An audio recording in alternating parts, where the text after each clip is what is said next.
Sugatan ng 6 na katao sa pagguho ng bahagi ng Cabagan Santa Maria Bridge sa Isabela. Nakatutok CJ Torida. Gabi na pero nasa labas pa rin ng bahay ang mga residenteng yan sa Isabela. Kita sa kanilang harap ang gumuhong bahagi ng tulay na nagdudugtong sa mga bayan ng Cabagan at Santa Maria. Isang dump truck din ang kitang nakasampa sa bahagi ng tulay. 6 ang dinala sa ospital kabilang ang isang bata.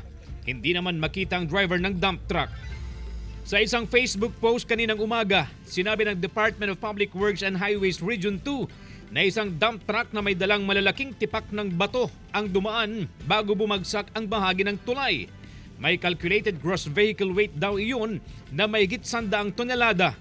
Patuloy nilang inaalam kung bakit gumuho ang bahagi ng tulay at humingi na rin ng tulong mula sa mga eksperto sa kanilang central office. Ayon sa DPWH Region 2, sinimulang itayo ang tulay noong 2014 at natapos nito lang February 1, 2025 sa halagang mahigit 1.2 billion pesos. Sa panayam naman ng unang balita kay Office of Civil Defense Region 2 Public Information Officer Mia Carbonell, maaaring daanan ng mga residente ang overflow bridge na malapit din sa tulay. Before po na-open itong bridge na ito, meron pong old na overflow bridge na malapit lang po dun sa ating nasabing bridge. Ito po yung ginagamit na ngayon for now. And this is connecting municipality of Cabagan and also municipality of Santa Maria Isabela.